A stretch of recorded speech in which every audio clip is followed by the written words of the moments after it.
favor, ahorita. ¿Cómo estás, hermano? Bien.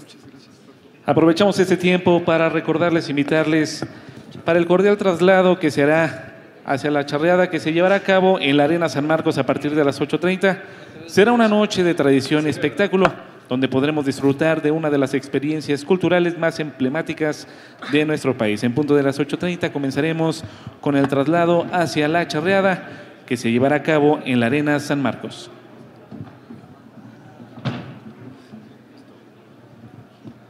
¿Ya estamos? Pues muy buenas tardes a todos. Nuevamente estoy aquí con ustedes, me da muchísimo gusto ahora estar en este panel en calidad de moderador con dos grandes personalidades que conocen Norteamérica al derecho y al revés. En este panel vamos a hablar sobre el tema de la relación bilateral México-Estados Unidos, cómo esta relación impacta, por supuesto, la relación en materia económica entre ambos países y, sobre todo, los impactos que vemos en año electoral sobre el nearshoring y qué podemos esperar a futuro. Entonces, es una oportunidad aquí con Enrique y con Armando un poco de sacar la bola de cristal, hablar de la fortaleza de la relación México-Estados Unidos, futurear un poco hacia dónde debe ir esta relación. Enrique Perret encabeza la US Mexico Foundation, que se dedica a fortalecer justamente la relación México-Estados Unidos. Es un gran veterano de Norteamérica. Fuimos colegas en la Embajada de México, donde él encabezaba ProMéxico para Norteamérica, cuando yo encabezaba la oficina de la Secretaría de Economía.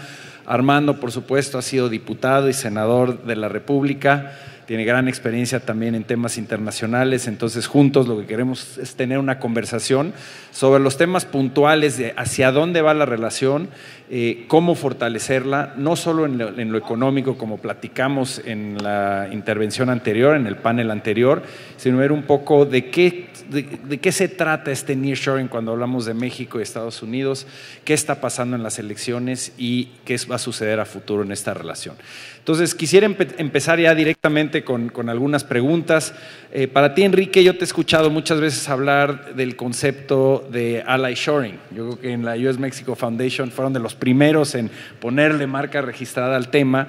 Y yo creo que es muy interesante porque hablamos de nearshoring, de relocalización, pero este concepto de fortalecer las relaciones entre socios de regiones específicas, enfatizar la relación con los aliados es muy importante y sobre todo cuando hablamos de México, Estados Unidos. ¿Por qué no nos platicas un poco sobre ese tema y cómo lo ves? Sí, seguro. Muchas gracias, Ken, y muchas gracias a todos los que están aquí escuchándonos. A ver, lo primero es, pues, nosotros hemos escuchado 1000 veces la palabra nearshoring, pero hay muchos otros shorings, ¿no? Está el offshoring, cuando las empresas salen fuera a otros países a buscar ser más eficientes. Está el reshoring, ¿no? Y ahí ahorita podemos hablar un poquito de eso. Estados Unidos es el país más beneficiado en el tema de la relocalización de cadenas de suministro. Estados Unidos es el país que recibe más inversión extranjera directa de todo el mundo, ¿no? 350 billones de dólares llegaron a Estados Unidos solamente el año pasado, contra 41 de México. Entonces, el reshoring está, creo yo, funcionando más para Estados Unidos que lo que el nearshoring está funcionando para México. Y nosotros creamos otro concepto que le llamamos ally shoring, que básicamente lo que decimos es que muchas de las inversiones futuras en el mundo van a estar, digamos, que se van a llevar a cabo gracias a temas de seguridad nacional. Estados Unidos va a incentivar el que se generen inversiones en países aliados a ellos por temas de seguridad nacional. Hay que recordar que el tema de nearshoring o esta relocalización, principalmente muchos creen que se da a partir de la pandemia. En realidad es un tema mucho más de conflictos geopolíticos que realmente de la pandemia.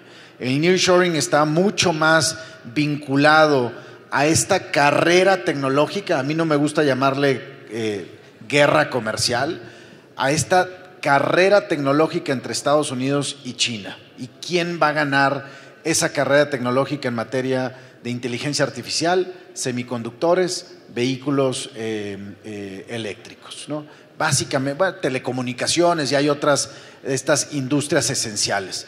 Pero ese es el concepto, Ken. O sea, ¿cuánta de la inversión que podemos capitalizar en México va a tener que ver con este tema de las necesidades de nuestro socio comercial más importante, que es Estados Unidos, en materia de seguridad nacional? Y les pongo un ejemplo y con eso me callo por ahorita.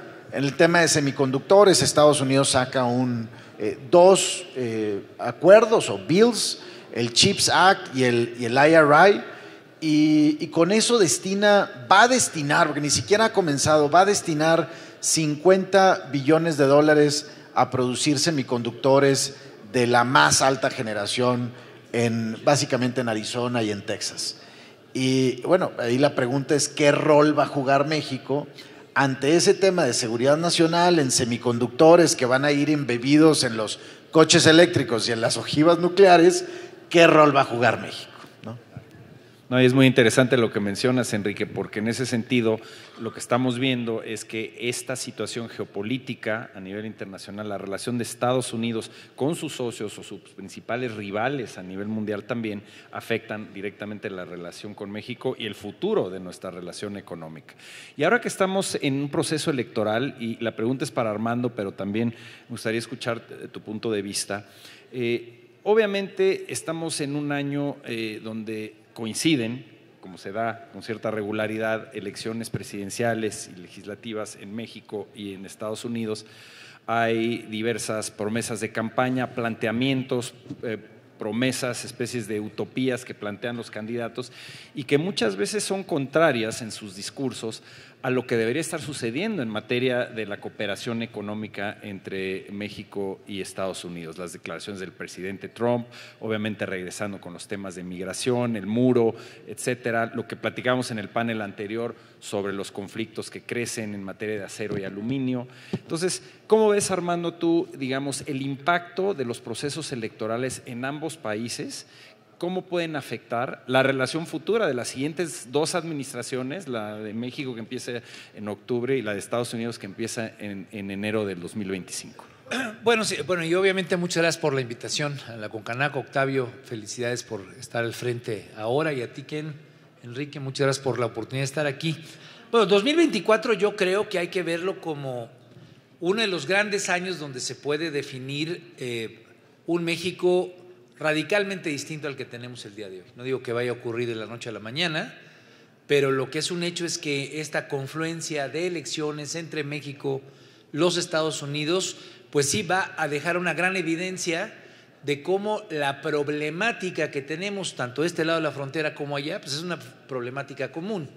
Obviamente los procesos electorales son para eso, para jalar votos. Hoy te escuchábamos a Xóchitl hacer su planteamiento, si mañana viene Claudia, pues escucharemos su planteamiento, su propuesta, pero al final del día creo que la elección del 2016, por lo menos tomando como referencia que ya tuvimos una experiencia con un Trump agresivo, puntual, señalando muchos de los temas que tienen una enorme sensibilidad para el votante estadounidense y que al final del día terminó siendo más fresa que Biden, digo, por lo menos en la parte migrante los datos ya lo empiezan a enseñar.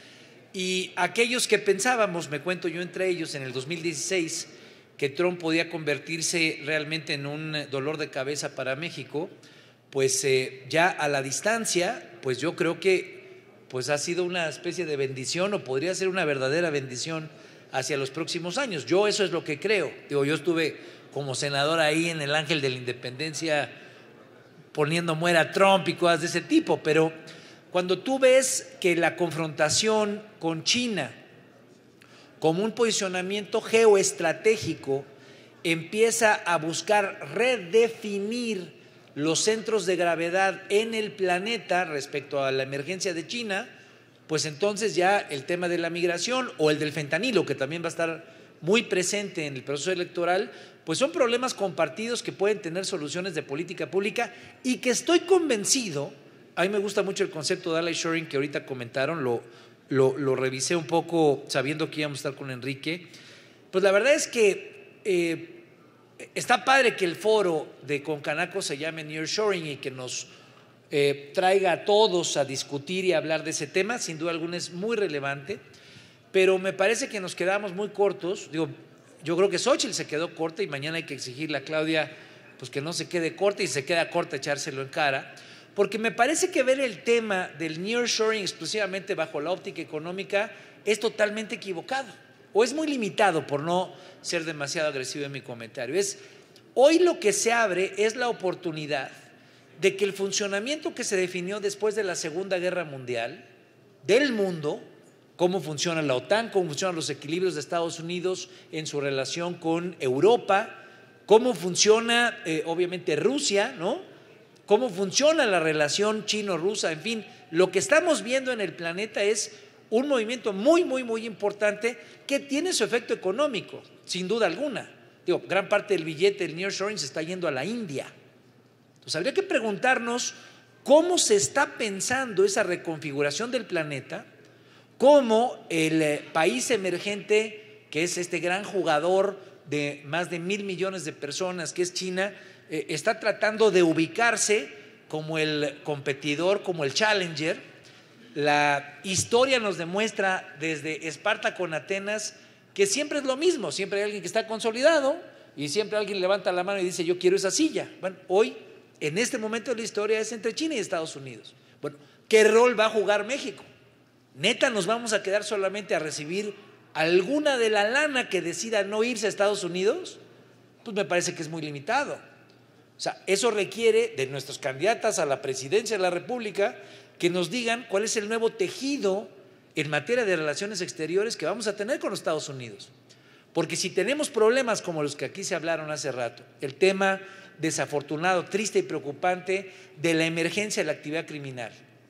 Parte de esa actividad criminal hoy está financiada por el fentanilo, que tiene precursores chinos y que inunda tanto el cártel de Sinaloa como el cártel Jalisco Nueva Generación, y que se ha convertido en un problema que de este lado de la cancha deja 30,000 muertos al año, pero allá les deja 115,000.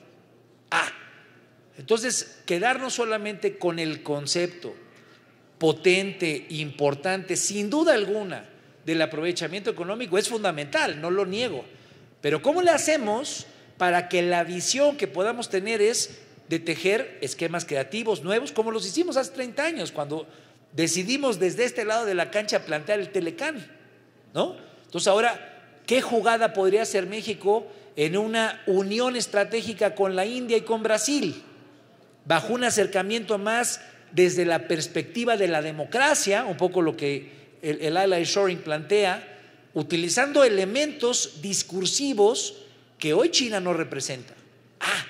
Nada más que si nosotros nos ponemos en ese contexto, nos volvemos un jugador estratégico en la nueva repartición del queso.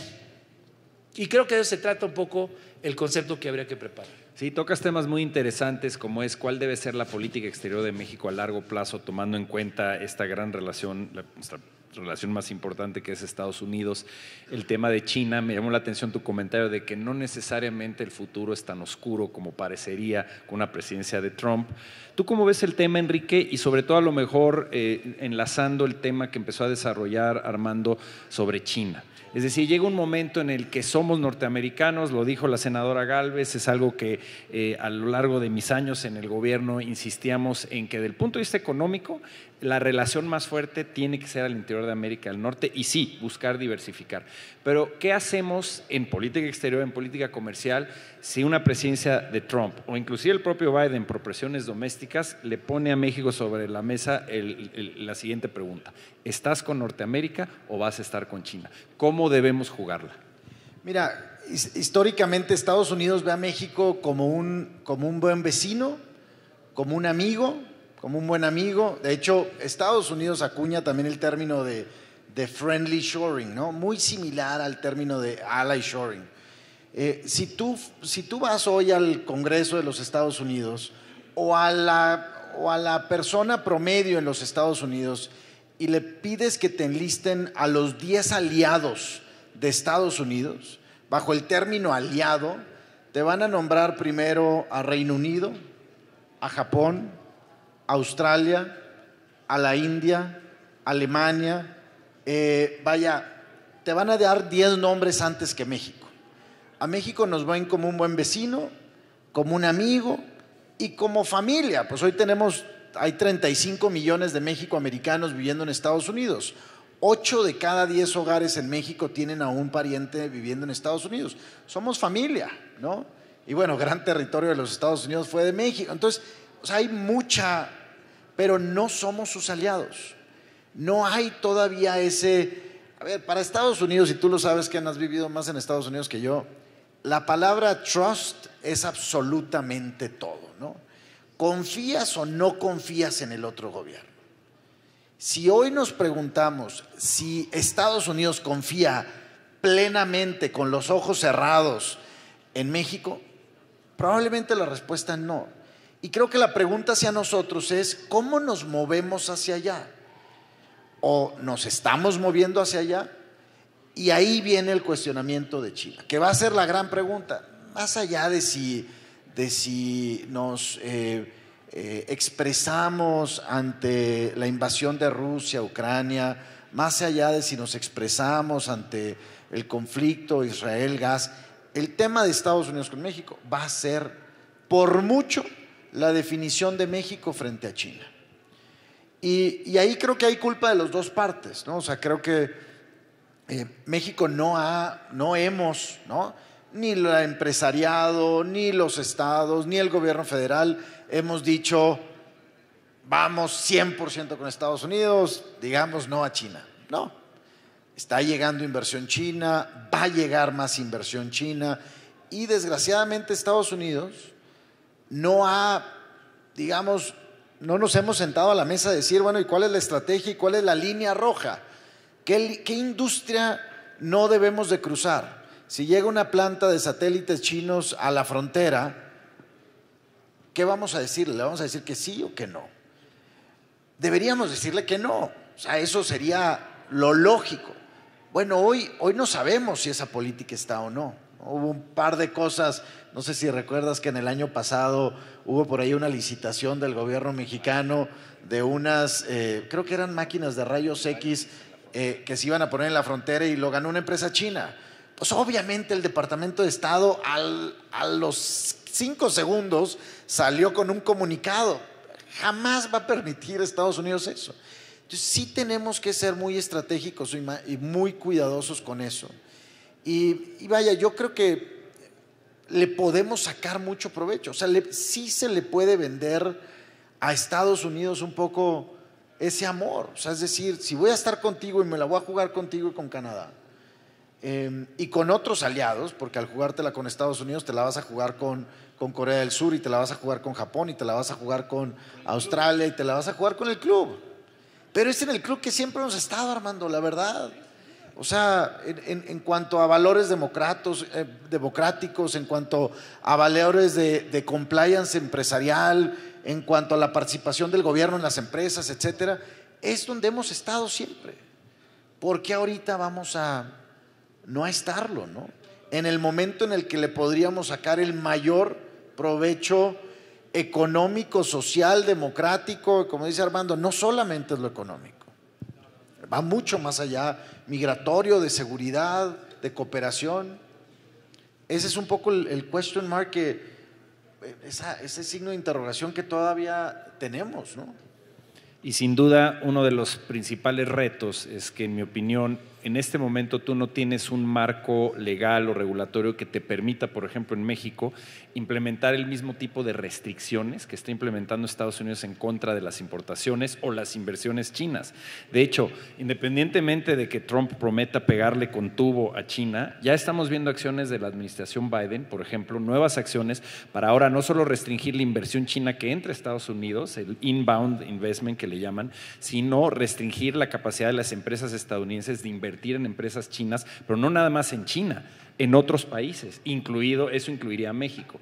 Sin embargo, muchas de esas restricciones que ha impuesto Estados Unidos versus China, nosotros no tenemos esos mecanismos legales hoy en día, por ejemplo, por razones de seguridad nacional, simplemente decir discrimino en contra de la producción o las exportaciones o las inversiones chinas. ¿Qué crees tú ahí, Armando, que son algunos de los elementos de política pública que tendría que considerar México? Y yo coincido con Enrique, hay un factor de leverage interesante, de fortaleza que tiene México para tener esa conversación de Estados Unidos, porque en mi opinión no se trataría nada más de decirle a Estados Unidos, sí, voy a frenar a China como tú quieres, sino más bien, ¿qué vamos a obtener a cambio? Es decir, que yo sacrificando esta inversión en tecnología, miles de millones de dólares que pueden venir de China, es un costo para mí. ¿Qué obtengo yo de garantías de Estados Unidos en ese sentido? ¿Cómo lo ves? Sí, a ver, digamos, yo creo que ante todo, antes de pensar en política pública, lo que hay que tener es definición, ¿no? Y tal vez hay que entender de dónde venimos, las dificultades que tiene, ¿no? No es lo mismo decirlo en un foro que operarlo y llevarlo donde está la gente, la sociedad, socializarlo y que la gente lo apoye. Pues nosotros construimos durante muchos años, décadas, ¿no?, alrededor del sistema político previo, un sistema que nos llevaba a jugar de ambos lados. En aquel entonces era la Guerra Fría, digamos, lo que definía nuestro posicionamiento público, y jugábamos como que estábamos con unos, como que no estábamos con otros, y nos hacíamos guajes. En realidad, la imagen que tienen los gringos de nosotros como amigos, como buenos vecinos y no como aliados, es porque fuimos muy mojigatos en esa relación. Nos era útil, sin duda alguna. Teníamos un sistema de pesos y contrapesos, un partido único, en fin, había muchos contextos que hoy ya no existen, ¿no? Hoy tenemos una vida partidista mucho más rica. Hoy tenemos una sociedad mucho más integrada. No solamente son 35 millones, primera, segunda, tercera generación de mexicano-americanos, sino 2 millones. El lugar donde más americanos viven en el planeta es México. Y obviamente un intercambio comercial, económico que no teníamos, digamos, en el pasado. La relación ha venido cambiando. Lo que no hemos cambiado es cómo la política entiende el fenómeno. Y eso me parece que es una de las grandes necesidades. Por eso es muy, muy, muy rico que sea una cámara, la cámara más antigua que tiene el país, además de todo, y la más grande en términos de gremiados, pues que convoque a una discusión de este tipo. Yo no creo que la política vaya a cambiar su posicionamiento respecto a esto, porque es muy difícil. Para la política siempre te terminas teniendo que poner bien de acuerdo con todos cuando hay olas, y especialmente los políticos de ahora, por cómo funcionan las redes sociales y todo, pues se asumen una posición muy de esquina, que no necesariamente los lleva a conciliar, a amalgamar, a generar procesos que lleven a un país hacia un destino mucho más contundente por haber tejido fino con muchos sectores y confrontar. Yo no le veo mucho futuro a que la política en los próximos 6 años nos conduzca a nuevas dinámicas de interacción con los Estados Unidos. Yo creo que van a ser las cámaras. Yo creo que van a ser los actores económicos, yo creo que va a ser la articulación, especialmente de una cámara que puede tener este tipo de reflejos, de presencias territoriales, porque no es lo mismo cómo se escucha esto en el sur. Yo soy de Guerrero, lo que yo estoy diciendo no se escucharía igual en Guerrero que si lo digo en Tijuana, pero si lo dicen los empresarios, si el diálogo viene de abajo hacia arriba, puede ser mucho más nutrido y con búsquedas más específicas de eficiencia. Entonces, hay un tema de decisión. Como país tenemos que decidir con quién nos la vamos a jugar. Y a mí a estas alturas me parecería absurdo, no me parecería en una ecuación de inteligencia decir, me la voy a jugar con unos compas que están del otro lado del Pacífico, ¿no? Que además de todo no son una democracia, ¿no? Y que además de todo han probado, pues, ser gandallas. Digo, perdón que lo diga, ¿no? ¿Qué están haciendo? Están aprovechando las condiciones que dices tú respecto al tratado, pues para venir y meterse con los Estados Unidos, porque han tenido restricciones comerciales allá. Cuando califico este tema de gandalla es que no se me malinterprete en la relación con México. Ellos lo que quieren es ocupar el lugar que tienen los Estados Unidos. Y en ese sentido van a jugar con esa agresividad, ¿no? Hay que entender que el juego geopolítico es lo que está. A mí me anima mucho que esta discusión empieza a tejerse, porque estaba la vez pasada en Tijuana y grupos de empresarios lo empiezan a debatir. La vez pasada estaba en Ciudad Juárez, y si es desde el lado de la economía, desde donde se puede tejer esa respuesta a la pregunta ¿con quién la jugamos?, no va a haber duda ahí. El político va a dudar porque va a decir, tengo que pensar en lo macro. Pero si el empresario, si la Cámara, si el gremio empieza a pensar en términos de el ir y venir, las respuestas van a ser mucho más inmediatas, y tal vez la gran regulación en la que estaríamos pensando va a empezar a ocurrir más bien en un flujo de intercambios mucho más permanente y mucho más dinámico. Yo tengo esa fe. Hay que organizar de manera distinta las cámaras también. Y fíjate que lo que dices va de la mano, creo yo, mucho con lo que mencionamos en el panel anterior, que estas disputas en acero, en aluminio, cuestiones más bien de carácter político electoral, lo que tiene que suceder también, además del diálogo con gobiernos, es lo que dices tú, los actores económicos, las cámaras, esta relación que se ha desarrollado de décadas entre empresarios de México y Estados Unidos tiene un valor muy fuerte, además del intercambio económico, sino que se conocen, hay confianza y en ese sentido pueden impulsar a que los gobiernos tomen las decisiones correctas y le exijan a sus gobiernos, dense cuenta que la apuesta es con Norteamérica. Entonces eso yo creo que es muy importante. Y más allá de eso, y ahí un poco la pregunta para ti, Enrique, sabemos que la relación México-Estados Unidos va mucho más allá de los temas económicos, inclusive más allá de los temas puramente migratorios o de, digamos, seguridad, narcotráfico, etcétera. La fundación que tú encabezas se enfoca mucho también en el tema de promover a México, promover la relación en varios frentes.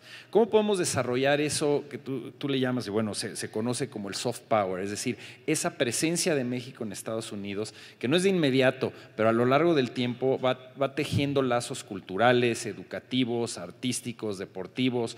¿Cómo podemos seguir fortaleciendo eso? Porque eso corre en un canal paralelo a toda la relación económica y la política exterior, pero al final de cuentas es una base, ¿no? Es un ancla de cómo fortalecer la relación y construir justamente lo que tú te referías como la confianza entre dos países, ¿no? Cuando ya te sientes parte de un mismo tejido social, por así llamarlo. A ver, yo creo que tenemos que partir de que tenemos que ser conscientes que los países tienen sus intereses particulares y el objetivo es que entre los intereses de Estados Unidos, los intereses de Canadá y los intereses de México podamos construir un win-win-win, ¿no? Un ganar-ganar-ganar. Y si todos los elementos te pueden llevar hacia eso, pues qué mejor. En la lista que hacía ahorita Armando de por qué no asociarnos con el otro país del otro lado del Pacífico, la otra parte es que somos mucho más complementarios con Estados Unidos demográficamente, en lo que ellos consumen y nosotros producimos, en temas de migración, etcétera. Somos mucho más complementarios con ellos, somos más competencia con el otro, ¿no? Producimos en las mismas industrias, sector automotriz, eléctrico-electrónico, electrodomésticos, aeroespacial, etcétera, etcétera, etcétera. Entonces somos mucho más complementarios. Esa es parte también del éxito de esa relación México-Estados Unidos-Canadá, que nos complementamos. O sea, fue pues, de cierta forma una bendición el que estos tres países estuvieran ahí. Si nos preguntáramos si quisiéramos sustituir al vecino del norte por cualquier otro país, o sea, imagínense que pudiéramos escoger el tener de socio o vecino en el norte a otro país. La verdad es que vamos a llegar a la conclusión de que queremos tener a Estados Unidos ahí. O sea, vaya, o quisiéramos tener a Alemania, o quisiéramos tener a Rusia, o quisiéramos tener a Brasil arriba, o quisiéramos tener a China. La verdad es que nos tocó de pechito y nos tocó bastante bien tener a Estados Unidos. Y en la parte de esa complementariedad, Ken, hoy vemos, a veces no los vemos, pero es ese tejido social, yo le llamo como el pegamento de todas de la relación. Pues está esta parte del soft power, ¿no? Desde el tema gastronómico, hoy hay más taquerías en Estados Unidos ya que puestos de pizza, hasta la nueva liga de fútbol, soccer entre México, Estados Unidos y Canadá. También hay 3 equipos de Canadá, la Leagues Cup, como el equipo del G-League de la NBA en la Ciudad de México, como los 50 millones de fanáticos que hay en México hacia la NFL, vaya, o Hollywood, o toda esta parte es esa complementariedad y es esa unión cultural. Yo siempre me quejo en Washington de que pues, en Washington los americanos nos siguen viendo a México como el país latinoamericano, ¿no? El país a veces centroamericano, pero la verdad es que tenemos muchísimas más cosas en común con Estados Unidos, partiendo de 35 millones de mexicoamericanos viviendo allá, que con Colombia, ¿no? O con Guatemala, o con El Salvador, o con Argentina, o con Brasil. O sea, Con Argentina, pues México, la distancia entre México y Argentina en materia económica, ideológica, etcétera, es muchísimo mayor a la que tenemos con Estados Unidos. Hay que aprovechar eso, ¿no? Y así como viene un momento muy complejo en la revisión, como decía Ildefonso, y en la revisión del Tratado de Libre Comercio 25-26, pues también viene a lo mejor el momento o el evento que nos pudiera posicionar como Norteamérica más importante, que es el Mundial, ¿no? Más allá del deporte y más allá del fútbol, pues va a haber ¿cuántas? 60 países, 48 países, ahora por primera vez creo que incrementan, ¿no? 48 países jugando, pues van a estar todos los ojos del mundo puestos en una sola región, y en lugar de, como dice Estados Unidos, Buy America, pues es Buy North America. A lo mejor una familia europea va a poder ir a un juego en Toronto, y luego se van a cruzar a Kansas y luego van a bajar a Monterrey a un juego. Qué increíble oportunidad tenemos de mostrarnos como una región norteamericana en el 2026. Y ahí, pues un poco la pregunta a todos es, ¿qué estamos haciendo para prepararnos para ese año, no? Claro, y es un escaparate a nivel mundial, ¿no? Para hacer un showcasing, como dicen en Estados Unidos. Ve a Qatar, o sea, a Qatar le cambió absolutamente toda la cara. Yo creo que la mayoría de nosotros no teníamos idea de ni dónde estaba Qatar, ¿no? Sin duda. Dato curioso, vamos a tener el Mundial en junio y en julio la revisión del TEMEC en el mismo año. Esperemos que… ¿Es primero el Mundial? Sí. Bueno, eso nos da Hay que ganarles por lo menos. Claro. Antes de pasar… No, muchas gracias. Creo que por cuestiones de tiempo vamos a tener que acortar y me gustaría abrir para la posibilidad de preguntas, pero creo que una pregunta que está digamos, en boca de todos es el tema, ya sacando la bola de cristal. ¿Qué piensan ustedes que va a pasar en las elecciones de Estados Unidos? Es decir, si tuvieran que ir a Las Vegas, al sportsbook político y poner su lana de quién va a ganar, quién gana y por qué. No sé en qué orden. Yo creo que va a ganar Trump. Por lo menos algunos de los artículos que he leído recientemente lo apuntalan, le han echado de toda la carne al asador para evitar que gane y sigue vivito y coleando. Decía un amigo mío, la elección va a ser más o menos un debate de este tipo. Trump va a decir, quieren que lo siga gobernando este viejo, está a punto de morirse.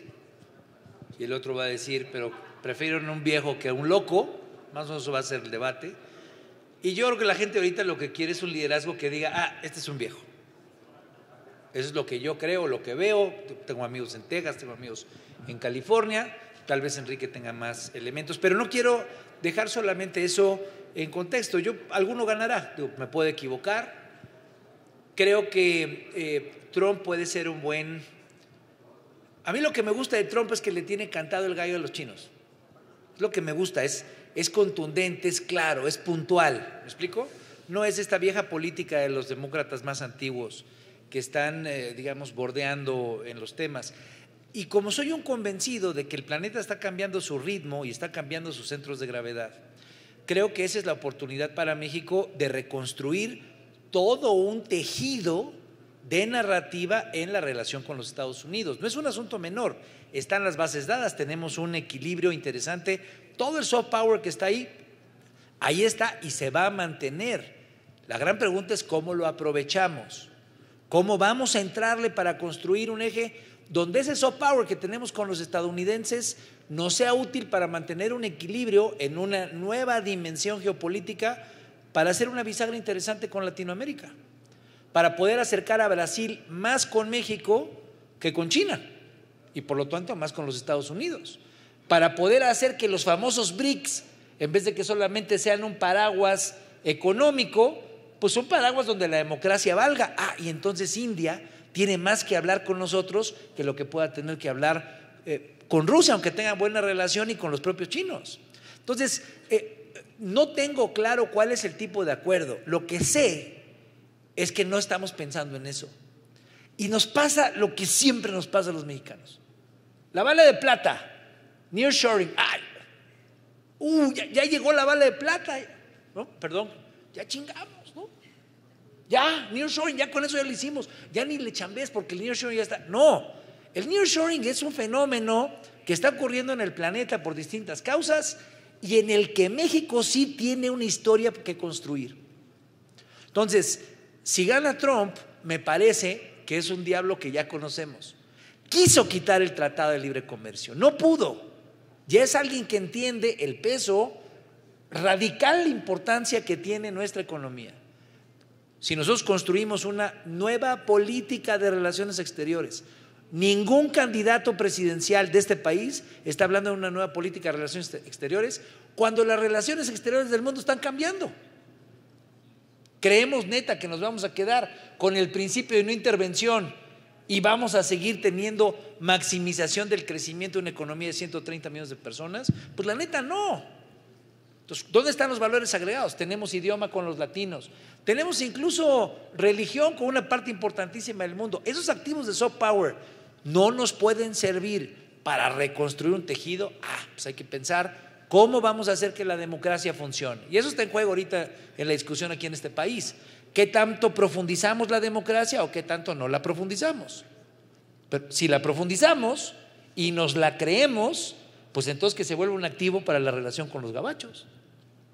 Eso no lo va a hacer el gobierno, Perdón que aproveche el foro para anunciarlo. Eso no lo va a hacer ningún gobernante que llegue.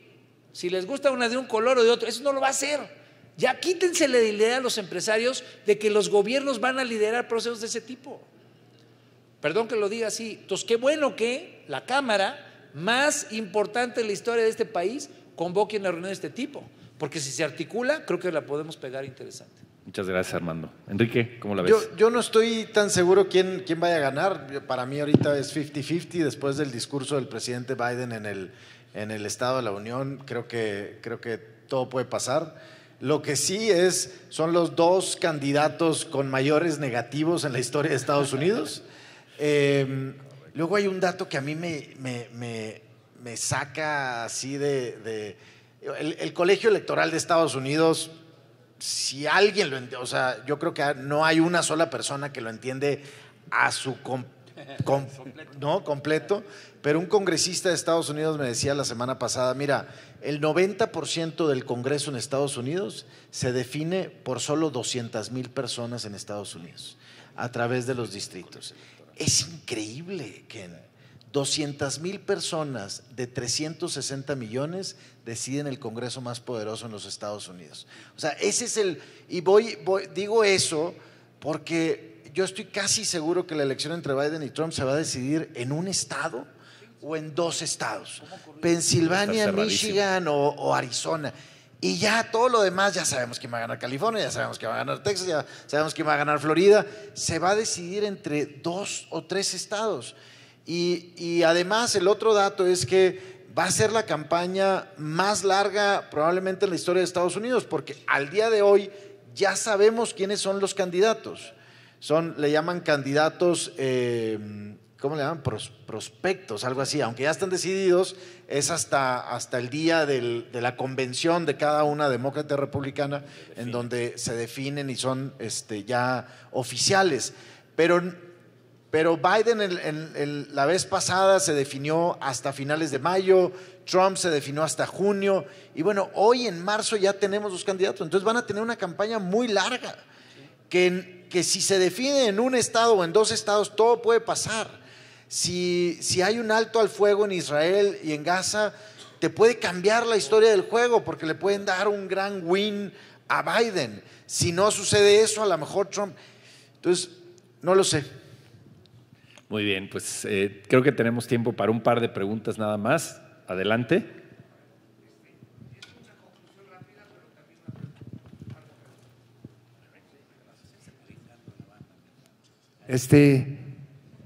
Yo creo que no voy a hablar de bola de cristal ni mucho menos, pero creo que no debemos de perder de vista que la historia cansada de crear se repite. ¿Quién ganó la lucha para poder llegar a la luna entre Estados Unidos y Rusia? Estados Unidos. La tecnología de Estados Unidos es sumamente más avanzada que cualquier tecnología actual, y obviamente de alguna forma debemos de entender que el 96% de la economía de Estados Unidos es igual a la que tiene No, perdón, es mucho mayor a la que tiene China, que tiene el 7% en comparación a ese 96%, ¿no? Pero bueno, en ese sentido el comentario es, yo creo que ganando el Estados Unidos, nosotros estamos pensando en quién va a ganar, si es Trump o es Biden. Yo creo que nosotros debemos de pensar en que el que gane, debemos de conocerlo antes de que tome la presidencia, porque los dos ya fueron presidentes. Entonces, ¿cómo actuó Trump cuando fue presidente y cómo está actuando Biden ahora que es presidente?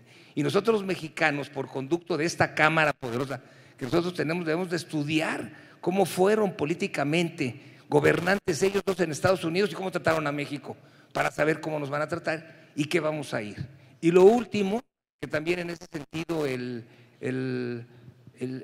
suave poder que podemos tener nosotros, en cuanto a la cuestión de poder ser el país que todo el tiempo hemos tenido relación económica con Estados Unidos. No hay otro país con el que hayamos tenido una relación económica como la que tenemos, sí, porque específicamente tenemos 200 años de vecinos con ellos y son con los que hemos tenido más comercialización. Lo vieron cuando la gobernadora puso el cuadro, nuestro principal cliente es Estados Unidos. Entonces, creo que la cabeza se nos debe de ir sobre qué vamos a hacer si llega uno o si llega el otro y cómo nos trataron cuando fueron presidentes. Eso es algo que no debemos de perder de vista y se los dejo a ver si ustedes están de acuerdo conmigo en ese sentido. Gracias. A ver, yo estoy totalmente de acuerdo en la segunda parte, me voy a enfocar en la primera parte de la tecnología y tienes razón, ahorita probablemente la tecnología más avanzada son los semiconductores, Estados Unidos lleva a lo mejor 10 años de ventaja, pero el tema es que como se exponencia a la velocidad de los semiconductores, China sí podría llegar y si China, todo el mundo en Washington te dice que para el 2026 China va a hacer un movimiento, Xi Jinping va a hacer un movimiento hacia la toma de Taiwán y nadie cree en Estados Unidos que Estados Unidos se va a involucrar. O sea, hoy si tú preguntas al promedio de los Estados Unidos quién quiere mandar a sus hijos a una guerra o a un deployment a Taiwán, absolutamente nadie. Entonces eso es una posibilidad y China con Taiwán podrían tomar un control del tema de semiconductores. Ayer salió un reporte comisionado por el Departamento de Estado sobre inteligencia artificial que está bastante aterrador, ¿no? Pero básicamente las palabras que usa el Departamento de Estado es la amenaza, el riesgo de AI es desaparición humana. O sea, esa es la peor de las frases, ¿no? Es una extinción humana si no tomamos medidas ahorita.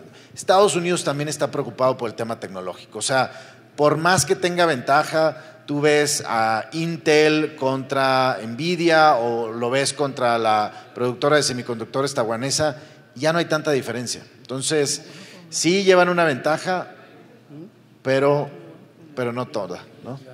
Yo añadiré algo, precisamente por esas coyunturas es que hay que aprovechar el tiempo. En el 2000 el escenario más complejo para Estados Unidos era precisamente que China decidiera cruzar el estrecho de Taiwán y tomar Formosa nuevamente para en vez de que haya dos Chinas se volviera una sola. Ese es en realidad el reto, nada más que 70% de los chips están allá.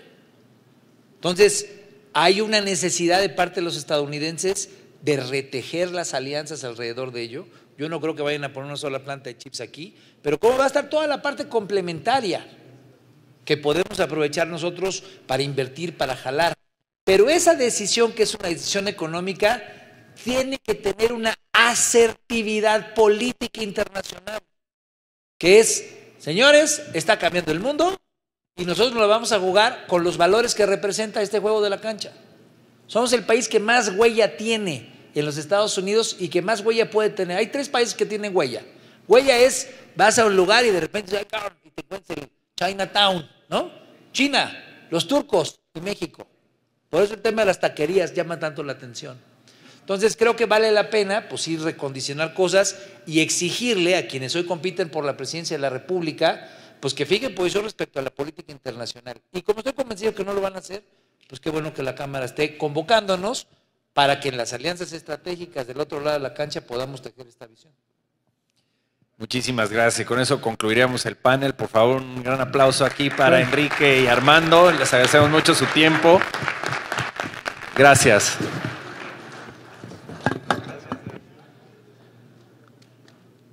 Agradecemos nuevamente la presencia del maestro Enrique Perret de Rat, también del maestro Armando Ríos Peter y por supuesto también del licenciado Kenneth Esmir Ramón. Nuevamente vamos a brindarles un fuerte aplauso, por favor. Antes de concluir, aprovechamos para invitarles cordialmente para el traslado hacia la charreada que se llevará a cabo en la Arena San Marcos. Estamos a punto de partir, será esta noche para que disfruten